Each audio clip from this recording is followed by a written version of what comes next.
En général, les 100 premiers jours, on dit toujours, c'est le moment où il faut agir. Parce qu'après, c'est trop tard. Parce que c'est l'état de grâce. Là, c'est exactement le contraire. C'est le moment où il faut esquiver les coups, les pièges et les gaffes. C'est le moment où il faut installer le corps à corps, parce que ça sera un corps à corps, s'il y a cohabitation. Ça se terminera au point, par chaos, un des deux. Et troisièmement, il faut envoyer des signaux. C'est là-dessus que j'insiste. Premier signal, on veut gouverner.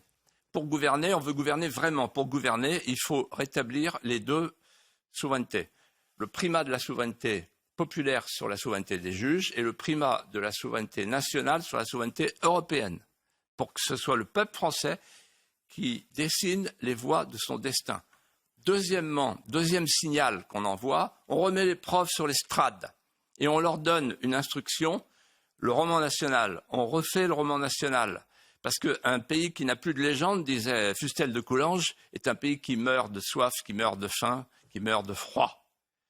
Et donc, ça suffit sous les pavés la plage qui a donné la fabrique de l'homme de sable. Il faut maintenant que les Français, les petits Français, retrouvent la mémoire et l'amour de la France. L'histoire, c'est du vrai qui se déforme. La légende, c'est du faux qui s'incarne. Il faut les deux pour faire vivre une nation. Sinon, on va chercher d'autres légendes et une autre mémoire. Troisièmement, il faut que la France redevienne la France et que on interdise, comme l'a fait l'Autriche, les frères musulmans. Parce que le frérisme est un mouvement politico-religieux qui vise à instaurer une société islamique mondiale. Son objectif en France, c'est d'installer une société charia compatible. Or, il a des appuis, or, il a des soutiens, or, il a pour lui l'état de droit. Il faut donc faire ce qu'a fait l'Autriche, dire aux frères musulmans, maintenant entre vous et la France, ça suffit l'entrisme. On vous connaît, on vous a vu, on vous a repéré. C'est Florence Bergeau-Blaclair qui a dit les choses très bien, et je rejoins la chronique dont vous avez parlé tout à l'heure. Et enfin, dernier point qui est capital. Il y a un autre signal qu'il faut envoyer.